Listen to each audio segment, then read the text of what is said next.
औज़ुबिल्लाहिमिनश्शैतानिर्रजीम बिस्मिल्लाहिर्रहमानिर्रहीम।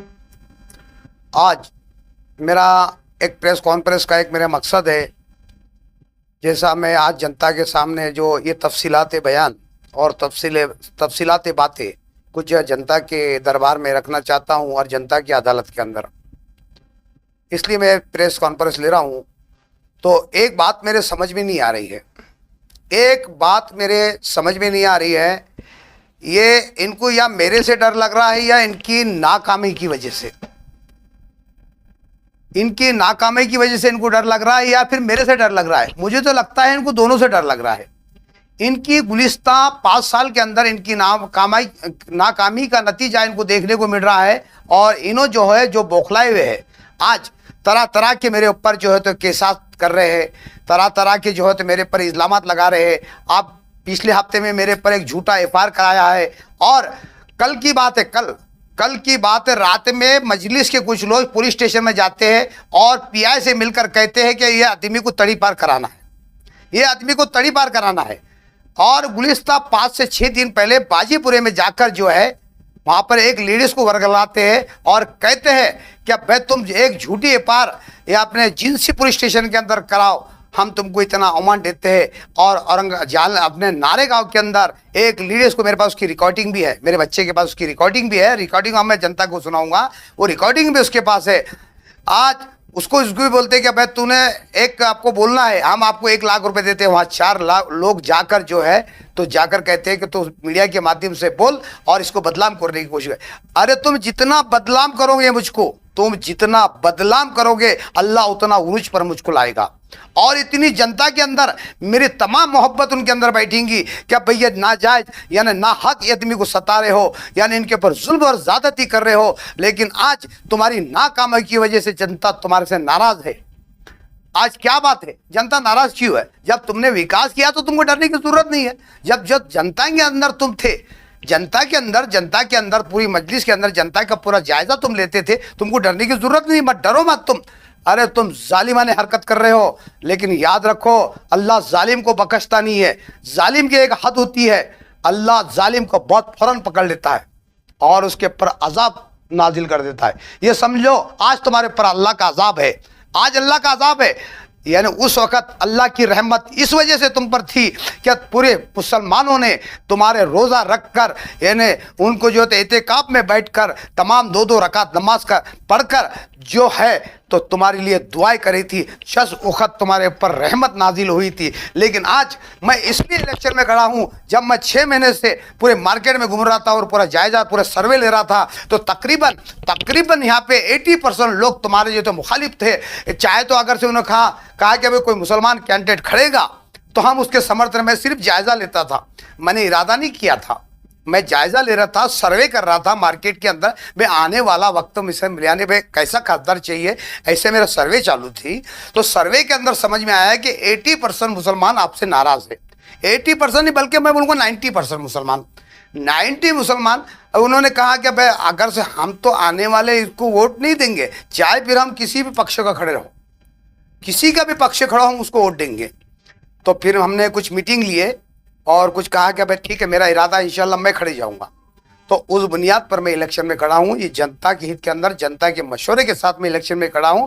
अगर से तुम्हारे में दम है, चाहे इन्हों तड़ी पार मुझे करा दे, चाहे मुझे जेल भिजवा दे, पर 100% में इलेक्शन लड़ूंगा। इतिहास गवाह है, इस बात का इतिहास गवाह है। कई लोग जेल में से इलेक्शन चुनकर आए, और औरंगाबाद की भी मिसाल ये मौजूद है। दूर जाने वाली इतिहास मत जाओ, औरंगाबाद शहर के अंदर भी इसका आज ये कारनामा जो गुजरा हुआ है औरंगाबाद शहर के अंदर, इसका भी इतिहास गवाह है कि औरंगाबाद के अंदर भी एक ऐसी शख्सियत थी जो नाम और शौहरत रखने वाली थी, वो भी जेल में रहकर चुन कर आए। तो मेरे को तो अल्लाह की मदद है और जनता की साथ है और माँ बहनों की दुआई भी है। जहाँ वहाँ मुझे जो इस्तेकबाल प्रोग्राम मेरे हो रहे हैं, हर जगह के मुझे बुलाया जा रहा है, हर इसमें मेरा तो नाम चर्चा चल रहा है। इसलिए अगर से तुमको लड़ना है, अगर से तुम अपनी भलाई चाहते हो, तुम जितना जुल्म करेंगे जनता मेरे उतनी फेवर में आएगी। तुम जितने मेरे पर केस करोगे जनता उतनी मेरे फेवर में आएगी। तुम जा मेरे ऊपर जुल्म करेंगे और अल्लाह फौरन तुमको पकड़ लेगा और तुमको जलील कर देगा। मैं तो अल्लाह के ऊपर छोड़ रहा हूँ, मेरे परवरदिगार है जो तो आपसे हिसाब लूँगा। मैं आपको बुराई नहीं कर रहा हूँ, लेकिन जनता ने ये जो फैसला लिया है ये जनता का फैसला है। मैं आपकी बदनामी नहीं कर रहा हूँ साहब, मेरे को आपकी बदनामी की ज़रूरत नहीं है। और रहा सवाल, आपने मुझे छेड़ा था, आपने मुझे छेड़ा था। मैंने एक ऐलान किया था प्रेस कॉन्फ्रेंस के जरिए से कि भाई मैं इलेक्शन लड़ रहा हूँ, संविधान में सबका हक है, सब अधिकार है, यानी बेटा भी अपने बाप के खिलाफ लड़ सकता है। लेकिन आज मैं इलेक्शन में खड़ा हूँ, आपको इतनी जलन पैदा? भाई आप चाहते कि सिर्फ हम ही एक मुसलमान हैं, हम मुसलमान नहीं है? हाँ, हम मुसलमान नहीं है क्या? हम ईमान वाले नहीं है? हमने कलमा नहीं पढ़ा? अरे हम तो अल्लाह के फजल कर हम सुन्नत तरीके पे ज़िंदगी गुजारते हैं। और हमारे दिल के अंदर जो तड़प है, जो आज मैंने मेरे जेबों से भी अल्हम्दुलिल्लाह कई लोगों के मैंने इसे खिदमत किया हूँ। आपने कुछ विकास नहीं किया, नागरिकों को लोग आपके आरोप कर रहे हैं। कौन कर रहा हो? कौन है? उनकी क्या औकात है? कौन है वो? सोशल मीडिया पर वायरल हो रहा है वो। कौन है? नाम बोलिए ना, कौन है? तो नाम बताइए ना, कौन है? तो नारेगांव की जनता ने सोशल मीडिया पर एक वीडियो वायरल किया है कि आपके ऊपर आरोप लगा है कि आप ढोंगी बाबा है, आपने नारेगांव में कोई विकास का काम नहीं किया है। अभी 8 दिन पहले मैंने एक सिगरेट का पैकेट दिलाया उसको, जिसने जो तुम्हारे मीडिया के माध्यम से दिया ना, अभी 8 दिन पहले एक ब्रिस्टॉल का पैकेट दिलाया उसको मैंने। हाँ, और आज वो जो टिका हुआ है ना, अल्हम्दुलिल्लाह, ये जो घर है ना, सिर्फ मेरी बदौलत है, मेरी बदौलत है घर आज भी। ये नहीं 1000 लोग बोलेंगे, मुझे उसके तफसीर उसका मेरे को नाम ही नहीं लेना है, वो कौन है, उसकी क्या औकात है, उसकी औकात क्या है मेरे सामने। हाँ, 4-5 लोग जो है, तो आज बताओ तुम, 8 दिन पहले मैं सोच रहा था, मैं 8 दिन पहले इसको तो सिगरेट का पैकेट मैंने दिलाया शाइन होटल के नीचे गड्ढे के अंदर, सिगरेट का ब्रिस्टॉल पैकेट मैंने दिलाया। और इसके पास ये प्रेस कॉन्फ्रेंस को मामला पैसे कहाँ से आ गए? जिसको खड़ा करा उसको 500-500 रुपये कहाँ से आ गए? जिसको बाजू में बिठा के 500-500 रुपये दे के उनको बुला कर जो तो वो तो नहीं जा रहे थे। मेरे बच्चे को बोलो हम नहीं जा रहे थे, बलजबरी लेके गए, हम नहीं जा रहे थे, अल्लाह की कसम रमजान का महीना, बोले हम नहीं जा रहे थे, लेकिन बलजबरी पकड़ के लेके गया बोले, लेकिन जाना पड़ा क्योंकि महल्ले का मामला रहता। चलो भाई, लेकिन दिल में मोहब्बत उनकी, हमारे लिए दिल में मोहब्बत है, वो गए ज़रूर। लेकिन जो नारेगांव की जनता है ना, रहा विकास का सवाल साहब, पूरे मीडिया के अंदर 64 सोशल मीडिया के ट्यूबर यानी यूट्यूबर थे, 64 थे, 64 पूरे 64 थे, पूरे 64 ने मेरा नारेगांव का पूरा मीडिया के से कवर किया था, पूरा उन्होंने कवर किए थे, मैंने विकास किया साहब। एक ट्रैक्टर डालने के बाद हजारों की इसमें ढोल ताजे के साथ में, इतना बड़ा हजारों का फूल, यानी भाई उन्होंने तो कम से कम हजारों के फूल लाए थे। एक ट्रैक्टर 350-400 रुपये में आता, और उन्होंने में कम से कम 5000 से ज़्यादा, मैंने तो हार पहन लिया था वहाँ के लोगों के, तकरीबन 5000 से ज़्यादा हार। तो एक ट्रैक्टर डालने के वास्ते लोगों को 5000 रुपये का हार पिलाएंगे, ये कौन सी बात है?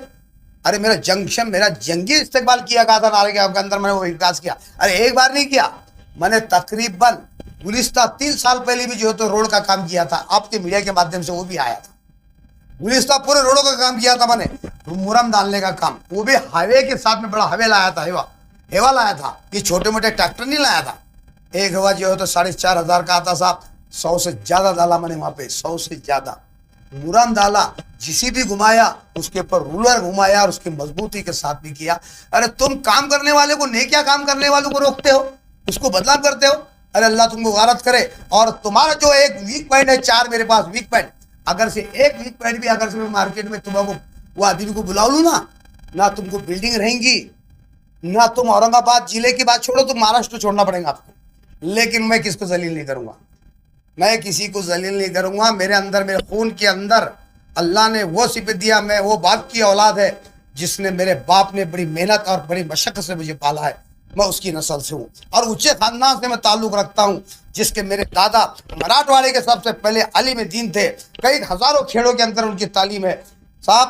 पहले आलिम की मैं पोता हूँ, मराठवाड़े के अंदर एक पहले आलिम थे जिसका मैं पोता हूँ साहब। मैं वो ख़ानदान से ताल्लुक़ रखता हूँ, मैं ऊँचे ख़ानदान का हूँ, मैं किसी गिरी ख़ानदान का नहीं हूँ जो कहीं भी कुछ भी बक दे। अरे तुम बाइट देना है तो तुम बोलते बेट देने का बेट, तुमको बेट भी नहीं, बाइट भी बोलते नहीं आती। हाँ, लोगों को बोलते आप मेरे को आज बेट देने की, हाँ बेरेट नहीं, बेट नहीं, बेरेट देने की, बेरेट। अरे कौन सा बेरेट, कौन सी बेरेट खाने का भाई तुम्हारा? लोगों को बोलते मेरे को आज आ जाओ, तुमको मेरे को एक बेरेट देने की, मीडिया वालों बोलते एक बेरेट देने की। तो अरे बोलो, तुम बोलना सीखो पहले, और तफसीलात तुमको अगर से मेरे को फंसाने का था जो टेक्निकल केस के अंदर तुमको फंसाने का था, एक वकील से राय लेते थे, एक वकील से राय लेते थे, क्या वकील साहब ये आदमी को फंसाना है हमको, लेकिन वो टेक्निकल, वहां पुलिस वाले भी बोल रहे हैं टेक्निकल, वकील भी हंस रहे और जनता भी हंस रही, तुम्हारा मजाक हो गया साहब। कम से कम टेक्निकल बनाते थे तो पब्लिक कंफ्यूज रहती थी। एक प्लानिंग के साथ में वकील को लेके प्लानिंग के साथ उनको यानी भाई गए वहां पे चार पांच जने गए, तुम्हारे इमाम मजलिस के कुछ लोग, वहां के कुछ नारेगांव के कुछ 2-4 लोग, अरे भाई मुखालिफ तो कहीं भी रहते हैं, हाँ? और जलता हुई है जो सामने वाले की बराबरी नहीं करता है। तुम्हारे में ताकत है, तुम बराबरी से लड़ो, ये वक्त बताएगा कौन हारा कौन जीता।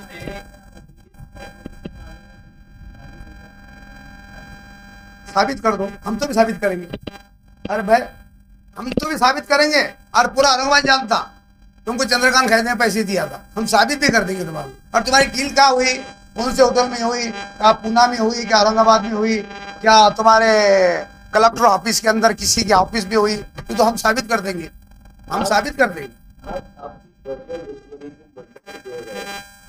मेरे अल्लाह गवाह है, अल्लाह का रसूल है, मेरे कोई वो आदमी से मेरे कोई पर्सनल दुश्मनी नहीं है और ना मैं रखूंगा। और एक ईमान वाली की शान होती है, किसी से 3 दिन के अंदर कोई किसी से बात ना करे, वो कुफ्र तक पहुंच जाता है, वो कुफ्र तक पहुंच जाता है। मैं एक ईमान वाला हूं, मैं तो सलाम करूंगा, मैंने सलाम करूंगा। एक ने अल्लाह गवाह है, अभी शाह बाजार के अंदर एक ने 1 दिन पहले मेरी बाइट दिया, मेरे मुखालिफ दिया, मैंने उसको सलाम किया हूं, मैंने उसको सलाम किया हूं। आज शकील नवाब साहब जो पुराने यहाँ के औरंगाबाद के, वो गवाह है इस बात के, मैंने सलाम किया हूं, क्योंकि ये ईमान वाली की शान होती है। तुम दुश्मन को भी सलाम करो, हो सकता है उसके दिल में रहम और मोहब्बत आ जाए, तुमको गले लगा। जो लोग आपके खिलाफ कैमरे सामने आ जाएंगे वो मस्जिद के है या नहीं है, आपको उसकी गारंटी है? आप तुम एक बताओ, जो मेरे खिलाफ आए, आप तुम लोग बोलते ए टीम बी टीम मार्केट में बोलते हैं। अब इनने बाइट के अंदर कहा सामने वाले ने कि भाई मैं दूसरे पार्टी का कार्यकर्ता है, मुझे मालूम है वो बीजेपी का कार्यकर्ता है।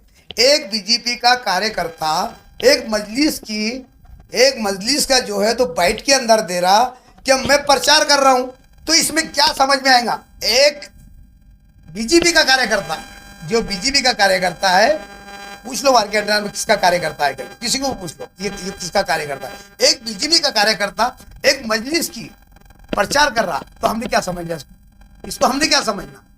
असल मकसद ये बराबर है, बीजेपी भी इनको सपोर्ट करती, तुम लड़ो, हम वोट खींचते, तुम इधर के खींचो, हम इधर के खींचते, लेकिन याद रखो जनता तुमसे नाराज है। जनता तुमसे खुश होती थी तो तुम बौखलाए नहीं जाते थे, और तुम तरह तरह के, और तुम जितना मेरे पर केस करोगे, तुम जितने केस करेंगे, तड़ी पार करोगे, मेरे ऊपर जुल्म ज्यादती करेंगे या मेरे ऊपर हमला करोगे, सुनो, जितना हमला करोगे उतनी जनता मेरे करीब आएगी, जनता को उतनी मोहब्बत मुझसे बढ़ेगी, और अल्लाह मोहब्बत डालेगा उनके दिलों के अंदर, अल्लाह उनके अंदर मोहब्बत डालेगा। ये जाहिर होता है अपनी बात से कि जो लोग आपके खिलाफ है वो है कि नहीं बीजेपी को? जाहिर बात है, नहीं मजलिस की भी है, ये मिली भगत है, बोलो ना, कुछ इसके अंदर बीजेपी के लोग हैं मिले हुए, और कुछ लोग एमआईएम के हैं जो कमेंट के अंदर भाई मुसलमान है, मत ऐसा करो, ये मुसलमान है। अरे भाई कमेंट में डालने वालों जरा समझ जाओ, मरना तुमको भी है। अगर से तुम रमजान के महीने में किसी के बारे में बदगुमानी लाना हराम है बदगुमानी लाना। तुम रमजान के महीने में किसके बारे में गलत डालते हो कमेंट, और तुम कितना भी कमेंट डालो, जितना कमेंट डालोगे उतना मैं उंगली पे आऊंगा। इस पे समझ में आ जाता तो तुम्हारा अंदर घबराहट है।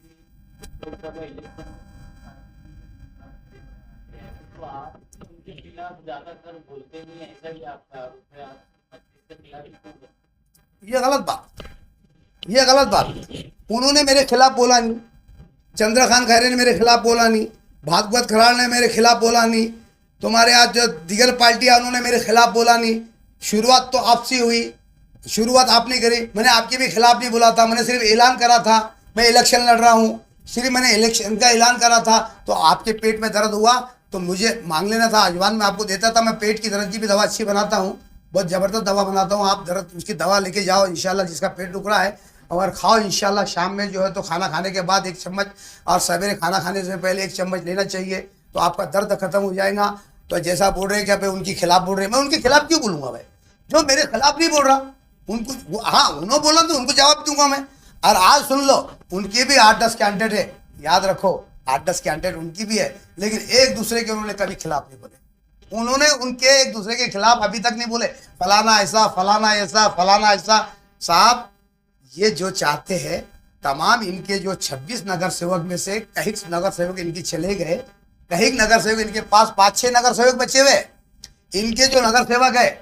और याद रखो, मैं ऐलान कर रहा हूं, चाहे मुझे इन्हों जेल में भेजो, चाहे मुझे तड़ी पार कराओ, चाहे 50 केस कर दो, आने वाला विधानसभा का इलेक्शन के अंदर ऐलान कर रहा हूं, जो मैं मेरे चाहते कैंडिडेट विधानसभा के अंदर मैं जरूर खड़ा करूंगा। और 30 नगर सेवक मैं उनको चाहूंगा, देखूंगा, परखूंगा। ये पब्लिक के अंदर काम करने वाले और पब्लिक के अंदर काम करने का जज्बा है, तो 30 नगर सेवक में मेरे यानी परख, यानी मैं एक पारखी भी हूँ, मैं एक पारखी भी हूँ। मैं परख कर जो है तो इलेक्शन में खड़ा करूंगा। पारखी कहते हैं परखने वाले। मैंने उस वक्त भी 5 साल पहले तो मैंने जाहिर में एक अपने आप को सोचा था कि काश ये आदमी अवाम को धोखा देगा, इसके अंदर एक खामी है, ऐसी एक खामी है क्या। लेकिन जनता का रुझान बहुत बदल चुका था, इसलिए मैंने जाहिर नहीं करा था, लेकिन अंदर अंदर मैं सोचा था कि जरूर जो है तो जनता को धोखा मिलने वाला है। आपको मजलिस से ऐसी क्या नाराजगी है? मजलिस के नुमाइंदे अच्छा काम कर रहे हैं, हजदार इख्तियार जलील सारे जिले में विकास का काम कर रहा है, आपको ऐसी क्या नाराजगी है? कौन बोला नाराजगी? मेरे को क्या मजा?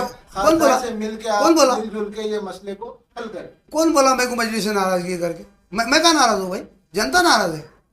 अरे मैं कहाँ नाराज है? मैं जनता नाराज है और जनता की चाहत पे भी खड़ा हूँ। मैं कहा नहीं, मैं तो नाराज नहीं हूँ, मेरे को कोई नाराजगी नहीं। अरे ईमान वाला नाराज थोड़ी होता है। अरे भाई जल्दी तुम्हारे जो मसले रहते, जो तुम्हारे मसले रहते, इसलिए जो जनता जो तुमसे नाराज है ना, तो जनता नाराज क्यों है?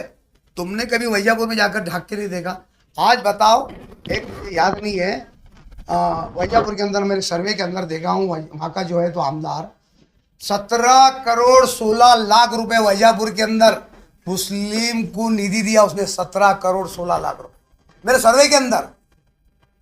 17 करोड़ एक आमदार, वहाँ का शिवसेना का एक आमदार, शिवसेना का एक आमदार 17 करोड़ 16 लाख रुपए जब वहां पे निधि देता है तो तुम खासदार हो।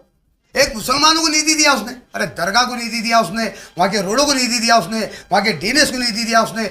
और कल की बात है, अल्लाह वाकई में चाहने वाले हिंदू भी ऐसे भाई है हमारे, आज भी जो सेकुलर, जो आज सोच रखने वाले। कल मैंने देखा, एक अफसोस हुआ मुझे, और एक वाकई में एक दिल छू लेने वाली बात। एक लेडीज आती है, एक लेडीज आती है और अकील साहब को मुलाकात करके 50,000 रुपए का वहां पे मुसलमानों को फ्रूट दे के जाती है।